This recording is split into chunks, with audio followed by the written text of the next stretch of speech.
L'Apocalypse a depuis toujours présenté à ses lecteurs un grand défi. Ce livre de la Bible peut sembler terrifiant aux yeux de plusieurs.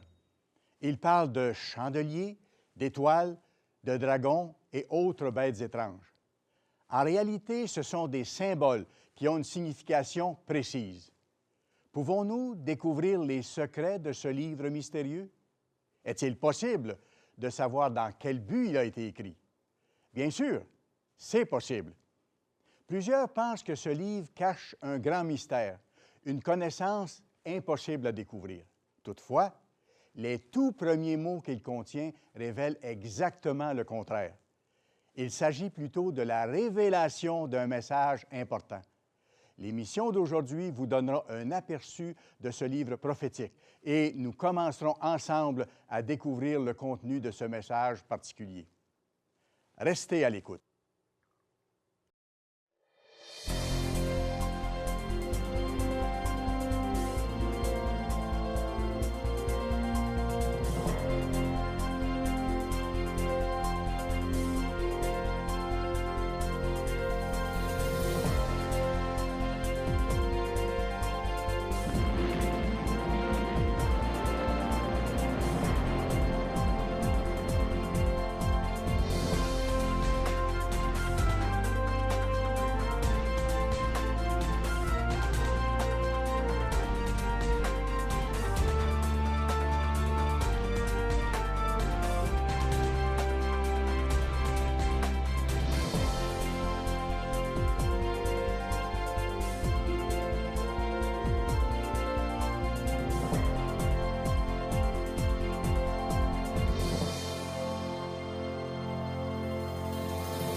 Salut à vous!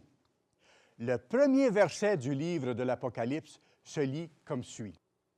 Révélation de Jésus-Christ que Dieu lui a donnée pour montrer à ses serviteurs les choses qui doivent arriver bientôt et qu'il a fait connaître par l'envoi de son ange à son serviteur Jean. Notez que ce seul verset nous donne déjà beaucoup d'informations. D'abord, nous apprenons que le message vient de Dieu. Deuxièmement, c'est Jésus-Christ qui nous en révèle le contenu. Puis, nous voyons que le message n'est pas destiné aux gens du monde en général. Il est plutôt adressé aux serviteurs de Dieu. Enfin, on y apprend que c'est l'apôtre Jean qui doit le porter à ses destinataires. Le verset 2 nous explique que Jean a la responsabilité de faire connaître 3 éléments précis. La parole de Dieu, le témoignage de Jésus-Christ, et tout ce que Jean lui-même a vu. Parlons d'abord de la parole de Dieu. Cette expression se retrouve aussi dans d'autres versets des Écritures, plus particulièrement dans l'Ancien Testament. Le livre de l'Apocalypse mentionne d'ailleurs à plus de 600 reprises des versets de l'Ancien Testament. L'apôtre Jean, qui a consigné par écrit le livre d'Apocalypse, a donc disposé ces versets anciens là où il se situe dans le récit des événements de l'histoire de l'humanité. Sans le livre de l'Apocalypse, plusieurs prophéties anciennes ne pourraient être expliquées. C'est au temps de la fin qu'elles devaient s'accomplir, à notre époque, où il devient possible de les comprendre, comme le prophète Daniel l'avait prédit sous l'inspiration divine. Toi, Daniel, tiens secrète ces paroles et scelle le livre jusqu'au temps de la fin.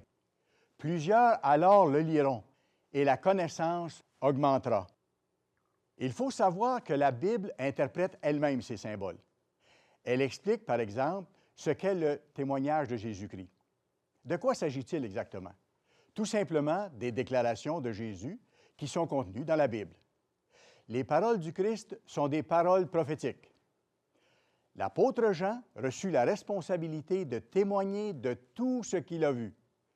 Dans cet aperçu du livre de l'Apocalypse, vous découvrirez que Jean a vu des choses bien étranges.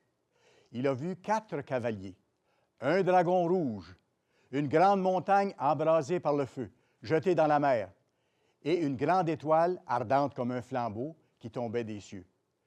Toutes ces choses sont étranges, en effet, mais sachez que la Bible révèle clairement ce qu'est chacune d'entre elles.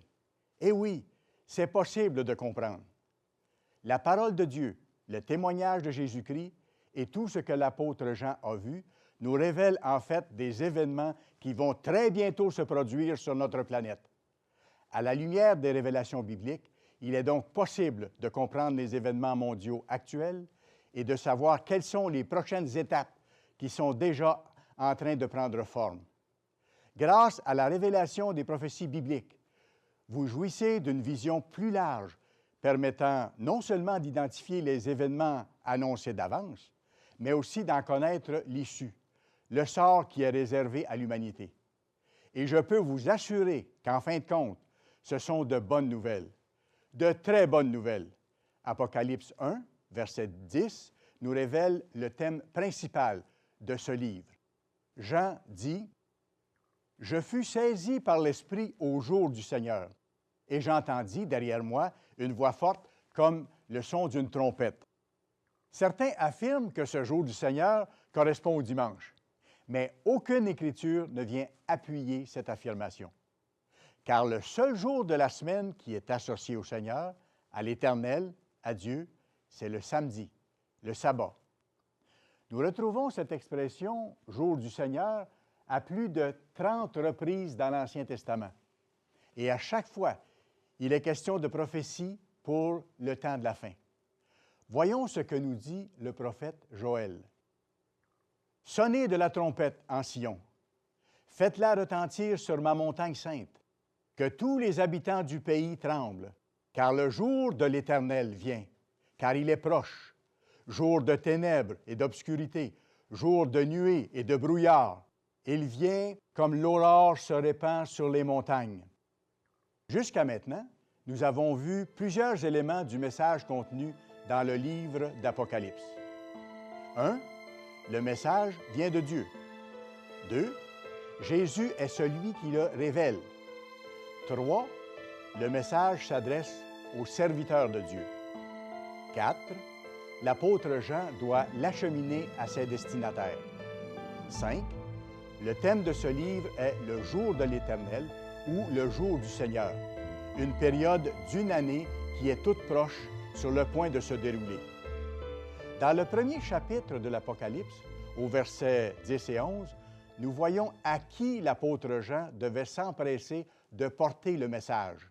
« Je fus saisi par l'Esprit au jour du Seigneur, et j'entendis derrière moi une voix forte, comme le son d'une trompette qui disait, « Ce que tu vois, écris-le dans un livre et envoie-le aux 7 églises, à Éphèse, à Smyrne, à Pergame, à Thyatire, à Sardes, à Philadelphie et à Laodicée. » Ces églises n'avaient pas été choisies au hasard. Toutes faisaient partie d'un circuit postal qui existait à l'époque de l'apôtre Jean. Ainsi, le message destiné aux véritables serviteurs de Dieu devait d'abord arriver à Éphèse, puis être acheminé à Smyrne, puis à Pergame, et ainsi de suite en suivant l'ordre du circuit jusqu'à Laodicée. Les véritables serviteurs de Dieu se trouvaient donc là, dans ces églises. Elles avaient été minutieusement choisies, parmi plusieurs autres, pour des raisons bien particulières. Les chapitres 2 et 3 de l'Apocalypse révèlent bien davantage au sujet de chacune d'elles. Mais pourquoi mentionner ces églises anciennes dans un livre qui annonce l'avenir? La réponse à cette question vous permettra de comprendre le sens et l'issue prochaine des événements de plus en plus percutants qui frappent notre monde en ce moment même. L'émission va se poursuivre dans quelques instants. Pour en apprendre davantage sur le sujet présenté aujourd'hui, visitez notre site Internet, le www.mondedemain.org. Vous pourrez y lire ou commander la brochure « Le mystère révélé de l'Apocalypse ». Cette publication gratuite explore les remarquables prophéties présentées dans le livre de l'Apocalypse et montre comment elles affecteront votre propre vie. Pour lire, télécharger ou commander un exemplaire gratuit de l'offre d'aujourd'hui, utilisez le code réponse rapide apparaissant à l'écran. Vous pourrez également y lire ou télécharger notre revue « Le monde de demain ». Nous verrons maintenant que ces 7 églises sont mentionnées dans l'Apocalypse pour 3 raisons principales. Premièrement, ces églises étaient bien réelles et actives à l'époque de l'apôtre Jean. Le message de Jean contenait une lettre pour chacune, spécifiant les encouragements et la mise en garde dont elle avait besoin. Deuxièmement, chaque lettre aux églises se terminait par « Que celui qui a des oreilles entende ce que l'Esprit dit aux églises ». Chaque église devait donc tirer une leçon de la lettre qui lui était destinée. Troisièmement, l'ordre dans lequel les églises étaient nommées indiquait la progression de l'ensemble de l'Église de Dieu à travers les âges. Chacune représentait ainsi une époque différente de l'Église de Dieu. Parmi les apôtres originaux, l'apôtre Jean fut celui qui a vécu le plus longtemps. L'histoire rapporte qu'il est mort à Éphèse, la première ville mentionnée sur la route postale en question. Son protégé s'appelait Polycarpe et il était évêque de Smyrne, la deuxième ville du circuit postal. Ainsi, après la mort de Jean, l'autorité de l'Église de Dieu fut transmise à Polycarpe et l'Église de Dieu de l'ère d'Éphèse fut remplacée par celle de l'ère de Smyrne. Notez que l'ère de Smyrne fut marquée par une grande persécution intense des chrétiens qui dura 10 ans, sous le règne de l'empereur romain Dioclétien. Dans les prophéties, il faut savoir que la Bible utilise parfois le principe d'une année pour un jour. Par exemple, quand la nation d'Israël sortit d'Égypte, Dieu voulut lui donner le pays de Canaan. Des espions furent envoyés pour explorer le pays pendant 40 jours et faire ensuite rapport au peuple. Les espions produisirent majoritairement un rapport négatif et le peuple refusa de s'emparer du pays. Alors Dieu leur imposa 40 années d'errance dans le désert avant de leur permettre de prendre Canaan. Voyez ce qui est écrit dans Nombre 14, 34. De même que vous avez mis 40 jours à explorer le pays, vous porterez la peine de vos iniquités 40 années, une année pour chaque jour, et vous saurez ce que c'est que d'être privé de ma présence. Nous retrouvons aussi ce principe d'un jour pour une année à d'autres endroits dans la Bible. Quel est le rapport avec la persécution des chrétiens au temps de l'empereur Dioclétien? Voyez ce que révèle Apocalypse 2, verset 10, dans la lettre adressée à l'Église de Smyrne. « Ne crains pas ce que tu vas souffrir. Voici, le diable jettera quelques-uns d'entre vous en prison afin que vous soyez éprouvés, et vous aurez une tribulation de 10 jours. » Nous voyons que le principe d'un jour pour une année s'est appliqué dans l'accomplissement de cette prophétie, puisque la persécution a duré 10 ans. Voyons maintenant ce que mentionne la lettre à l'Église de Philadelphie, la 6e et avant-dernière Église de la route postale. « Parce que tu as gardé la parole de la persévérance en moi, je te garderai aussi à l'heure de la tentation qui va venir sur le monde entier pour éprouver les habitants de la terre. » En fait, cette déclaration de protection lors d'une grande persécution comporte aussi le principe d'un jour pour une année. Elle est très spécifique, car elle se réfère à une persécution brutale des chrétiens du monde entier. Et cette persécution aura lieu dans un avenir rapproché. Les chapitres 2 et 3 du livre d'Apocalypse révèlent qui sont les véritables serviteurs de Dieu. Ils ne font pas partie du christianisme traditionnel. Il s'agit plutôt de ceux qui forment le petit troupeau dont Jésus a parlé en disant « Ne crains point, petit troupeau, car votre Père a trouvé bon de vous donner le royaume. » Le chapitre suivant donne ensuite une description détaillée du trône de Dieu. Pourquoi? Parce que le message vient de Dieu. Puis, au 5e chapitre, nous apprenons que le message est écrit sur un rouleau qui est scellé de 7 sceaux. Nous découvrons aussi qu'un seul être est digne d'en ouvrir les sceaux. C'est Jésus-Christ qui a été immolé et qui a racheté par son sang des hommes de toute tribu, de toute langue, de tout peuple et de toute nation. Le chapitre 6 nous donne un aperçu de ce qui se passe à l'ouverture de chacun des 6 premiers sceaux. Ce sont les événements qui précèdent le jour du Seigneur qui, rappelons-le, est le thème principal du livre de l'Apocalypse. Les 4 premiers sceaux sont aussi appelés les 4 cavaliers de l'Apocalypse, parce qu'au moment où ils sont ouverts, l'apôtre Jean aperçoit des cavaliers. Voyons ce qui est écrit dans Apocalypse 6, versets 1 et 2. « Je regardai quand l'agneau ouvrit un des 7 sceaux, et j'entendis l'un des 4 êtres vivants qui disait, comme d'une voix de tonnerre, « Viens !» Je regardai, et voici, parut un cheval blanc. Celui qui le montait avait un arc. Une couronne lui fut donnée, et il partit en vainqueur et pour vaincre. Qui est ce cavalier? Plusieurs ont cru qu'il s'agissait du Christ, car lui aussi est monté sur un cheval blanc. Mais de la bouche du Christ sort une épée aiguë. Et comme le précise Hébreux 4, verset 12, cette épée est la parole de Dieu. Car la parole de Dieu est vivante et efficace, plus tranchante qu'une épée quelconque à 2 tranchants, pénétrante jusqu'à partager âme et esprit, jointure et moelle. Elle juge les sentiments et les pensées du cœur. Il est évident que le cavalier qui nous intéresse présentement n'est pas le Christ, puisqu'il porte un arc et non une épée. Alors, qui est-ce? Il existe un autre passage biblique qui décrit les mêmes événements que ceux rapportés dans l'Apocalypse. En fait, Jésus lui-même avait mentionné ces événements du temps de la fin quand il se trouvait sur le mont des Oliviers. Ces paroles sont rapportées dans Matthieu 24. Il s'assit sur la montagne des Oliviers, et les disciples vinrent en particulier lui poser cette question. « Dis-nous, quand cela arrivera-t-il? Et quel sera le signe de ton avènement et de la fin du monde? » Jésus leur répondit, « Prenez garde que personne ne vous séduise, car plusieurs viendront sous mon nom, disant, c'est moi qui suis le Christ, et ils séduiront beaucoup de gens. Oui, plusieurs seront séduits par un faux Messie, quelqu'un qui usurpera l'autorité du Christ. Revenons dans l'Apocalypse et voyons au chapitre 6 quel est le 2e sceau.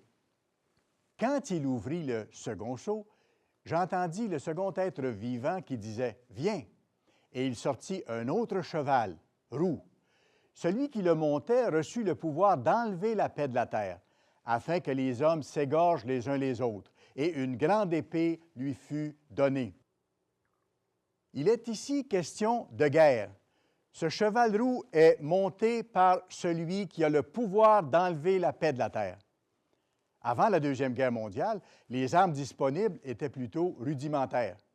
Mais à partir de 1945, une grande épée, c'est-à-dire une puissance nouvelle, fut mise à la disposition des êtres humains, la puissance atomique. Par la suite, d'autres armes de destruction massive se sont ajoutées. Voici le 2e événement mentionné dans Matthieu 24. Vous entendrez parler de guerre et de bruit de guerre. Gardez-vous d'être troublés, car il faut que ces choses arrivent. Mais ce ne sera pas encore la fin. Une nation s'élèvera contre une nation et un royaume contre un royaume. Qu'en est-il du 3e sceau? L'apôtre Jean nous parle cette fois d'un cheval noir. Quand il ouvrit le 3e sceau, j'entendis le 3e être vivant qui disait « Viens !» Je regardai, et voici, parut un cheval noir. Celui qui le montait tenait une balance dans sa main. Et j'entendis au milieu des 4 êtres vivants une voix qui disait « Une mesure de blé pour 1 denier, et 3 mesures d'orge pour 1 denier, mais ne faites point de mal à l'huile et au vin. » Le cheval noir annonce la famine. Ce verset montre clairement que le prix des céréales augmentera considérablement. Nous retrouvons aussi cet élément dans Matthieu 24, où il est écrit qu'il y aura en divers lieux des famines. Apocalypse 6 révèle ensuite le 4e sceau. Quand il ouvrit le 4e sceau, j'entendis la voix du 4e être vivant qui disait « Viens !» Je regardai, et voici, parut un cheval d'une couleur verdâtre. Celui qui le montait se nommait la mort, et le séjour des morts l'accompagnait. Le pouvoir leur fut donné sur le quart de la terre pour faire périr les hommes par l'épée, par la famine, par la mortalité et par les bêtes sauvages de la terre. Matthieu 24 mentionne aussi ces calamités. Une nation s'élèvera contre une nation, et un royaume contre un royaume. Et il y aura, en divers lieux, des famines et des tremblements de terre. Le livre de l'Apocalypse concerne spécifiquement l'époque où nous vivons. Il renferme la description des événements marquant la fin de la société actuelle et le début d'un monde entièrement nouveau, paisible et heureux sous le gouvernement mondial de Dieu. L'émission va se poursuivre dans quelques instants. Pour en apprendre davantage sur le sujet présenté aujourd'hui, visitez notre site Internet, le www.mondedemain.org. Vous pourrez y lire ou commander la brochure « Le mystère révélé de l'Apocalypse ». Cette publication gratuite explore les remarquables prophéties présentées dans le livre de l'Apocalypse et montre comment elles affecteront votre propre vie. Pour lire, télécharger ou commander un exemplaire gratuit de l'offre d'aujourd'hui, utilisez le code réponse rapide apparaissant à l'écran. Vous pourrez également y lire ou télécharger notre revue « Le monde de demain ». En résumé, voici quelle est la révélation de Jésus-Christ au sujet des 4 mystérieux chevaux de l'Apocalypse et de leurs cavaliers. Le cheval blanc symbolise un faux christianisme. Le cheval roux représente les guerres et les bruits de guerre. Le cheval noir représente la famine. Le cheval d'une couleur verdâtre représente les épidémies, les tremblements de terre et autres désastres meurtriers. Matthieu 24 ajoute ensuite « Tout cela ne sera que le commencement des douleurs. Alors on vous livrera au tourment, et l'on vous fera mourir, et vous serez haïs de toutes les nations à cause de mon nom. Alors aussi plusieurs succomberont, et ils se trahiront, se haïront les uns les autres. Et parce que l'iniquité se sera accrue, l'amour du plus grand nombre se refroidira. Mais celui qui persévérera jusqu'à la fin sera sauvé. » Le parallèle entre Matthieu 24 et Apocalypse 6 est total. C'est pourquoi l'ouverture du 5e sceau annonce la même persécution. Voyons ce que Jean rapporte. « Quand il ouvrit le 5e sceau, je vis sous l'autel les âmes de ceux qui avaient été immolés à cause de la parole de Dieu et à cause du témoignage qu'ils avaient rendu.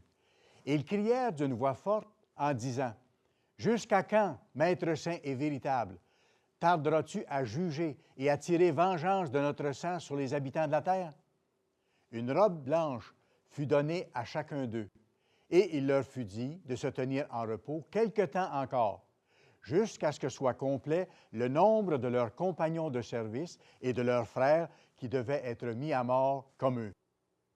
Oui, le jour vient où les véritables serviteurs de Dieu seront soumis à une persécution intense, et cela parce qu'ils observent la loi divine.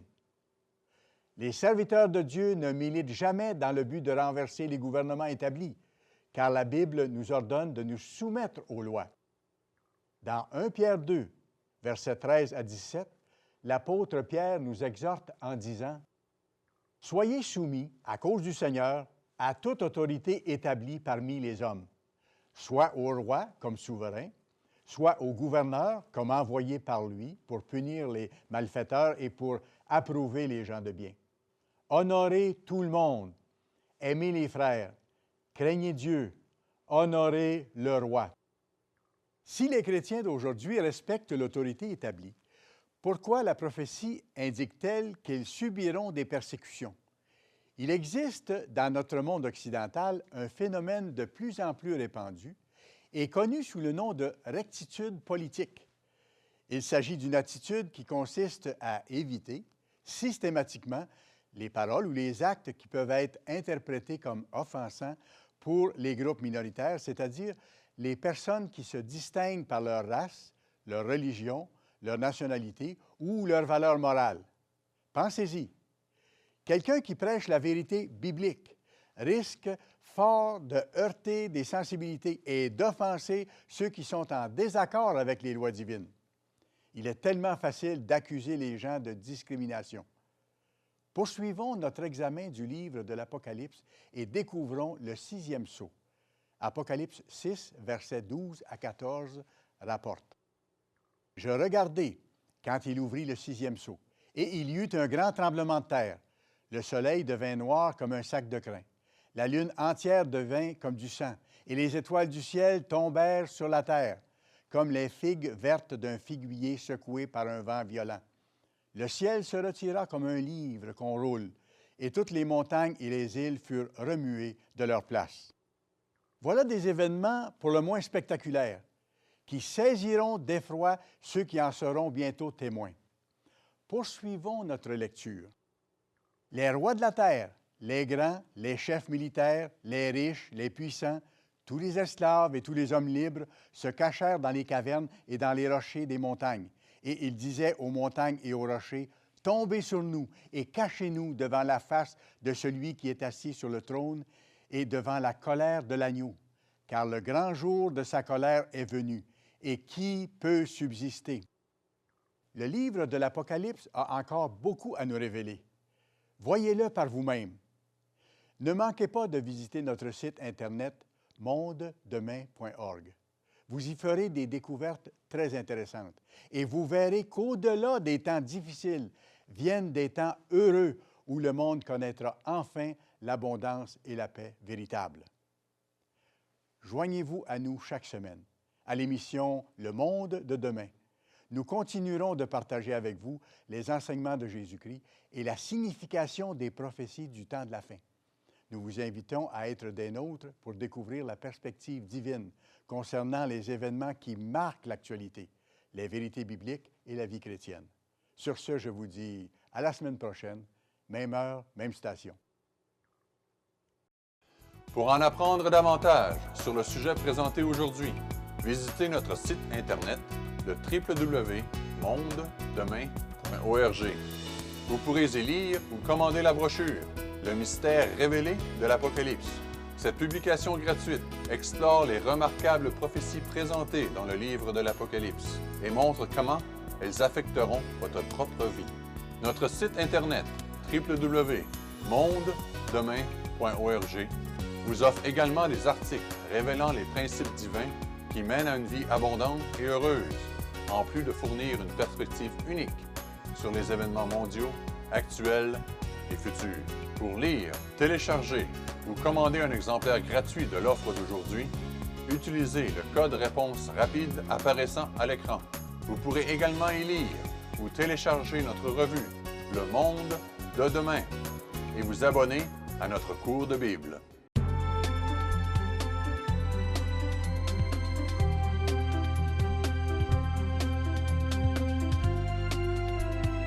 Cette émission est produite par l'Église du Dieu vivant.